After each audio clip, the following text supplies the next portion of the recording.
ሰላም ጤና ይስጥልን ውድ ተመልካቾቻችን አድማጮቻችን ይህ ማዕደ ዜና ነው። ከሰዓቱ አበይት መረጃዎች ጋር እኔ ደረጀ ሀብተወልድ ነኝ። በቅድሚያም ሰበር ዜና አለን።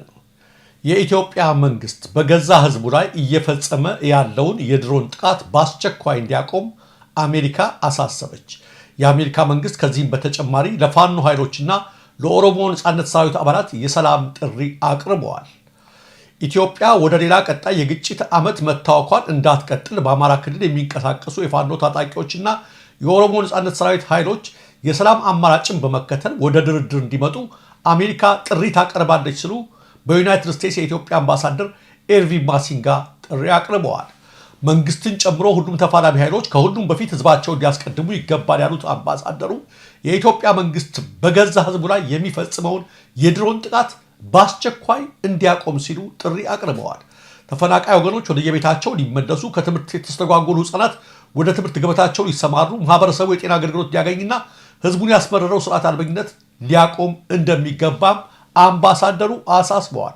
አምባሳደሩ አጠቃላይ በኢትዮጵያ ውስጥ የሚካሄደውን ጦርነት ለማስቆም ድርድርና ውይይት እንዲካሄድ ሁሉንም ቡድኖች ጠይቀዋል። የአሜሪካ መንግስት በአምባሳደሩ በኩል ላቀረበው ለዚህ ጥሪ እስካሁን ከመንግስትም ሆነ ከተፋላሚ ኃይሎቹ የተሰጠ ምላሽ የለም። ውድ ተመልካቾቻችን አድማጮቻችን የአሜሪካ መንግስት በዛሬው ዕለት የሰጠውን መግለጫ ጠንካራ መግለጫ ሆኖ ነው ያገኘሁት። በአምባሳደሩ አማካይነት የሰላም ጥሪ ለተፋላሚ ኃይሎች በሙሉ ለሶስቱም አቅርበዋል።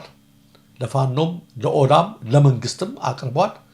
ከዛ በላይ ግን በጣም ጠንከር ያለውን መግለጫ ተመልክታችሁት ከሆነ መጨረሻው ላይ ያለው we call for the federal government to immediately cease the use of drone strikes against its own people የሚለው የኢትዮጵያ ፌደራል መንግስት በገዛ ህዝቡ ላይ against its own people እየፈጸመ ያለውን የድሮን ጥቃት ደግሞ በአስቸኳይ እንዲያቆም ነው የሚለው። አሜሪካ የዚህ አይነት መግለጫ በሱዳን መንግስት ላይ አውጥታለች። አይታችሁ ከሆነ እንደዚህ አይነት ነገሮች በአስቸኳይ እንዲቆም በራሱ ህዝብ ላይ የሚፈጸምን ጥቃት እንዲያቆም ብላ በሱዳን መንግስት ላይ ባርቡርሃን ላይ ጥላለች። አርኤስኤፍ ላይ ወይም በጀነራል ሀምዳን ዳጋሎ የሚመራው ራፒድ ሰፖርት ፎርስ ጋር ውጊያ በሚያደርጉበት ጊዜ የአልቡርሃን ጦር ኬሚካል ተጠቅሟል የሚል ነገር ነበር። ተመሳሳይ መግለጫ ነው እንዳሁን የወጣው ማዕቀብ ከመጣሉ በፊት።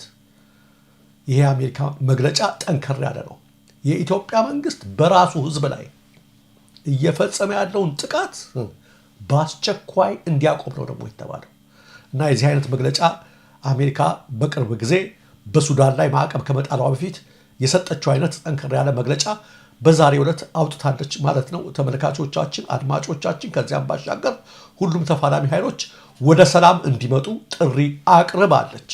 ከጤና ባለሙያዎች የመብት ጥያቄ ጋር በተያያዘ የታሰሩ የጤና ባለሙያዎች አሃዝ ከ120 በላይ መድረሱ በንቅናቄው በዝርዝር በተገለጸበት ወቅት የኢትዮጵያ ፌደራል ፖሊስ 47 የጤና ባለሙያዎችን አስሬ እየመረመርኩ ነው የሚል መግለጫ አውጥቷል። በዛሬው ዕለት ከፖሊስ የተሰጠውን መግለጫ ሳልጨምር ሳልቀንስ እንደሚከተለው አቀርበዋል።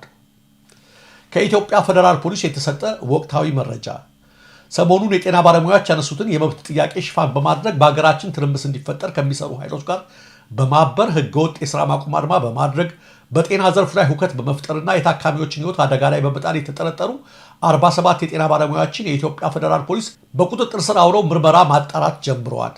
እነዚህ ተጠርጣሪዎች የጤና ባለሙያዎች ያነሱትን የደሞዝና የጥቅማ ጥቅም ጥያቄ እንደ ሽፋን በመጠቀም ህገወጥ የሥራ ማቆም አድማ በማድረግ ሌሎችም ስራ እንዲያቆሙ ለአድማ በማነሳሳት የታካሚዎች ህይወት ለሞትና ለአደጋ እንዲጋለጥ በማድረግ ሁከትና ብጥብጥ በመፍጠር የተጠረጠሩ ናቸው። ተጠርጣሪዎቹ በተለያዩ የጤና ተቋማት የአድማ መረቦችን በመዘርጋት የጤና ባለሙያ ያልሆኑ አካላትን ነጭ ጋውን በማለበስ የሆስፒታል ቅጥር ግቢ ውስጥ ገብተው ሁከት እንዲፈጥሩ በማድረግ ያልተገባ ወሬ በመንዛትና የተለያየ መንገድ ሰላማዊ ሕክምና ሂደትን በማደናቀፍ የህሙማንና የጤና እርዳታ የሚያስፈልጋቸውን ሰዎች ህይወት አደጋ ላይ እንዲወድቅ በማድረግ በመንግስት የህክምና አገልግሎትና ትምህርት በሚሰጥባቸው ተቋማት ውስጥ ሰላማዊ የመማር ማስተማር ሂደት እንዲስተጓጎል አድርገዋል።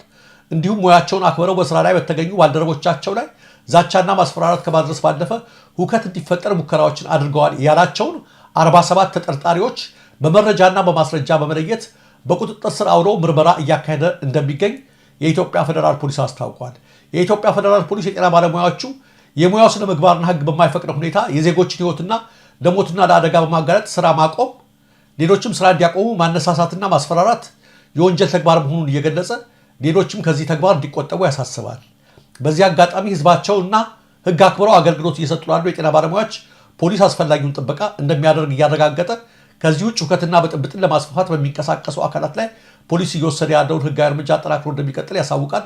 የኢትዮጵያ ፌዴራል ፖሊስ ግንቦት 15 ቀን 2017 ዓ.ም አዲስ አበባ ይላል የፖሊስ መግለጫ። በሌላ በኩል የጤና ባለሙያዎች የመብት ጥያቄያቸው እንዲመለስ በጀመሩት አድማ የተደናገጡ አንዳንድ የፌዴራልና የክልል ባለስልጣናት ከሀገር ሽማግሌዎች ጋር በመሆን ከጤና ሚኒስቴር ጋር ለማደራደር ጥያቄ እያቀረቡ መሆናቸውን ተከትሎ ንቅናቄው ባወጣው መግለጫ የታሰሩት ሳይፈቱ፣ የተባረሩት ሳይመለሱ፣ የሚወጣው የሥራ ቅጥር ሳይገታ፣ ኢንተርንና ሬዚደንቶች ወደ ዶርማቸው ሳይመለሱና ላቀረብናቸው ጥያቄዎች ምላሽ ሳይሰጥ ከጤና ሚኒስቴር ጋር መወያየት ፈጽሞ አይቻልም አለ። ወደ 12 ጥያቄዎችን በማቅረብ ምላሽ ጠይቆ የቆዩና ምላሽ አላገኘንም በሚል የሥራ ማቆም አድማ ያደረጉ ባለሙያዎች ጥያቄያቸው በዛቻ ሳይሆን በውይይት የሚፈታ መሆኑን እንደሚያምኑ በመግለጽ ይሁንና የጤና ሚኒስቴር ዴኤታ ዶክተር ደረጀ ደጉማ ላይሰንስ እንቀማለን፣ ከስራ አሰናብታለሁ በማለት ከሰነዘሩት ዛቻ ጀምሮ መንግስት እየተከተለ ያለው የኃይል አማራጭ ይበልጥ እንዳስቆጣቸውና በአድማው እንዲገፉበት እንዳደረጋቸው ንቅናቄው አስታውቋል። ዛቻው፣ ማስፈራሪያውና የኃይል እርምጃው ውሃ የሚያነሳ ነገር አይደለም፣ ይህም ፈርቶም ወደኋላ የሚመለስ ባለሙያ አለ ብለን አናምንም ያለው ንቅናቄው ከረዥም ትዕግስትና መልስ አልባ ጥያቄያችን በኋላ ወደ ስራ ማቆም አድማ ስንገባ ከመንግስት ባህሪ አኳያ እንደዚህ አይነት ነገሮች እንደሚጠብቁን እናውቅ ስለነበር ብልጽግና እየተከተለ ያለው የጉልበትና የድል መንገድ አላስደነቀንም ሲልም ንቅናቄው ገልጿል። አሁንም ችግሩ የ5 እና የ10 ሰዎች ሳይሆን የመላው የጤና ባለሙያውና የጤና ስርዓቱ መሆኑ እየታወቀ አንዳንዱን በማሰርና አንዳንዱን አባርሬያለሁ ማለት አሊያም በመከፋፈል የሚፈታ እንዳልሆነ ሊታወቅ ይገባል ያለው ንቅናቄው መንግስት ያሰራቸውን ባልደረቦቻቸውን ባልፈታበት ይልቁንም እስሩንና ማስፈራሪያውን አባብሶ በቀጠለበት እንዲሁም ጥያቄያችንን አምኖ ባልተቀበለበት ሁኔታ የሚኖር ድርድር አይኖርም ሲል አስታውቋል። ይህ በእንዲህ እንዳለ ከጤና ባለሙያዎች የመብት ጥያቄ ጋር ተያይዞ ከደብረ ብርሃን ኮምፕሬሄንሲቭ ስፔሻላይዝድ ሆስፒታል እና ከደብረ ብርሃን ሐኪም ግዛው ሆስፒታሎች ብቻ በትናንትናው ዕለት ከ50 በላይ የጤና ባለሙያዎች መታሰራቸውን ንቅናቄው በዝርዝር አመልክቷል። ከደብረ ብርሃን ኮምፕሬሄንሲቭ ስፔሻላይዝድ ሆስፒታል ከታሰሩት መካከል የሆስፒታሉ ሜዲካል ዳይሬክተር እንደሚገኙበትም ተመልክተዋል። ይህ ብቻ ሳይሆን ደብረ ታቦርን፣ ጎንደርን፣ ፈለገ ሕይወትን፣ መዳወላቡን፣ አርሲን፣ ጥቁር አንበሳን፣ ጳውሎስንና ወላይታ ሶዶን ጨምሮ በሌሎች ሆስፒታሎችም ያሉ የጤና ባለሙያዎችን ማሰሩ በዛሬው ዕለትም እንደቀጠለ ከየጤና ተቋማቱ የሚወጡ መረጃዎች ያመለክታሉ። ፖሊስ እስካሁን 47 ሐኪሞችን አስሬያለሁ ቢልም ከንቅናቄው ከነስም ዝርዝራቸው የወጡ የታሰሩ ሐኪሞች ብዛት ግን እስከ ትናንት ድረስ ብቻ ከ120 በላይ አልፈዋል። የስር እርምጃው ተባብሶ የመቀጠሉን ያህል የጤና ባለሙያዎች አድማቸውን አጠናክረው መቀጠላቸው በተለይ የጤና ሚኒስቴር ባለስልጣናትን እንዳስጨነቀ የሚኒስቴር መስሪያ ቤቱ ምንጮች ጠቁመዋል። የአሜሪካው ፕሬዝዳንት ዶናልድ ትራምፕ ጎልደን ዶም የተሰኘው የሚሳኤል መከላከያ ስርዓታቸው የፕሬዝዳንታዊ ዘመናቸው ከማብቃቱ በፊት ሙሉ በሙሉ ተግባራዊ እንደሚሆን አሳወቁ። በቅድሚያ $25 ቢሊዮን ፈሰስ ለማድረግ ቃል የገቡት ፕሬዝዳንቱ አጠቃላይ ወጪው ወደ $175 ቢሊዮን ገደማ እንደሚሆን ገምተዋል። ነገር ግን አንዳንድ ባለስልጣናት አጠቃላይ ወጪው ቢያንስ ትራምፕ ከተናገሩት በ3 እጥፍ ያህል ሊሆን እንደሚችል እያስጠነቀቁ ነው። እቅዶቹ በመሬት በባህርና በህዋ ላይ ያሉ የቀጣዩ ትውልድ የቴክኖሎጂ መረብን እንዲሁም አጥቂ ሚሳይሎችን ለመከላከል ያለመ ህዋ ላይ የተመሰረቱ አክሻፊና ጠቋሚዎች ወይም ሴንሰርን ያካትታሉ። ጎልደን ዶም እንደ ሩሲያና ቻይና ካሉ ሀገራት እየጨመረ ከሚመጣ የአየር ላይ አደጋዎች አሜሪካንን ለመከላከል በነባር ስርዓቶች ላይ ይገነባል ነው የተባለው። ውድ ተመልካቾቻችን፣ አድማጮቻችን ስትከታተሉት የነበረው የሰዓቱ የማዕደ ዜና መረጃዎች እነዚህ ነበሩ። ለትክክለኛ ለወቅታዊ ለፈጣን መረጃዎች እንዲሁም ለቁም ነገር አዘል ዝግጅቶች ማዕደ ዜናን ይከታተሉ። ሰብስክራይብ ያድርጉ። ኢትዮጵያ ሀገራችን፣ ምስራቅ አፍሪካችን በሰላም በአንድነት በሞገስ በነፃነት በፍቅርና በክብር ለዘላለም ይኖሩ። በትግራይ ክልል ምክክር ለማካሄድ የሚያስችል እንቅስቃሴ መጀመሩ ተገለጸ። በትግራይ ክልል የምክክር መድረክን ለማካሄድ ከማህበረሰብ ክፍሎች አጀንዳ ለማሰባሰብ የሚያስችል እንቅስቃሴ መጀመሩ የኢትዮጵያ ሀገራዊ ምክክር ኮሚሽኑ ማስታወቀ። ሀገራዊ ምክክር ኮሚሽኑ ኮሚሽነር አምባዬ ኡጋቶ ዶክተር ለሪፖርተር እንደተናገሩትም የትግራይ ህዝብን እንደ ሌሎች ኢትዮጵያውያን ጥያቄ ያለውና ጥያቄውን በምክክሩ ሂደት መመለስ የሚኖርበት በመሆኑ ምክክሩ ለማካሄድ አጀንዳ ለማሰባሰብ የሚያስችል የሚያስችል ቅድመ ዝግጅት እየተደረገ ነው። በክልሉ ከሚገኙ ከ4 ዩኒቨርሲቲዎች ምሁራን፣ ከ7 የፖለቲካ ፓርቲዎችም ከሲቪክ ማህበረሰባት አባላትም ጋርም ሀገራዊ የምክክር መድረኩን ለሚያካሂድበት ሁኔታ ውይይቶች መደረጋቸውን በሂደትም የነሱ ሚና ምን መሆን እንዳለበትም ስለመነጋገራቸው ገልጸዋል። የኢትዮጵያ ሀገራዊ የምክክር ኮሚሽን ስራውን በይፋ በጀመረበት ወቅትም ትግራይ ክልልም በጦርነትም ቀጠና ውስጥም የሚገኙ ነበረ ያሉትም ኮሚሽነሩ ከፕሪቶሪያ ስምምነት በኋላም የትግራይ ህዝብ አሉኝ የሚላቸውን ጥያቄዎችን እንዲያቀርብና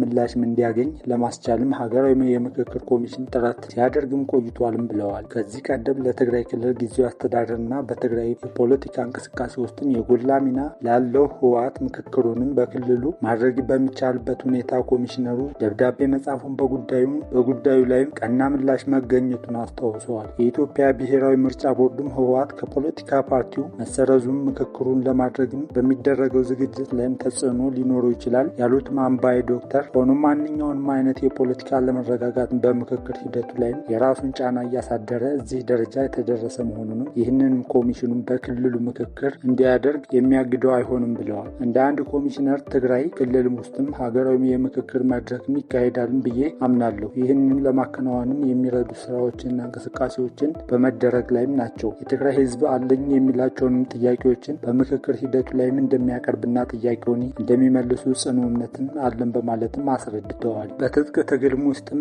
ያሉ አካላትም ወደ ምክክር መድረክም እንዲመጡ ጥረትም ማድረጋቸው ላይ ነው ያሉትም ኮሚሽኑ እነዚህ ወገኖች ምክክሩ ሂደቱን ተሳታፊ እንዲሆኑ አጀንዳቸውንም እንዲያቀርቡ በመንግስትና የሚመለከታቸውን ባለድርሻ አካላትም ለጉዳዩ ትኩረት ሰጥተው ሊሰሩ ይገባልም ሲሉም አሳስበዋል። ሀገራዊ ምክክሩ ኮሚሽን እስካሁንም ባሉትም የምክክር ሂደቶችም ከትግራይ ክልልም ውጭ በ11 ክልሎች በ2 ከተማ አስተዳደሮችም የአጀንዳ ማሰባሰብ ስራ ማከናወኑን በግልጽም ይታወሳል።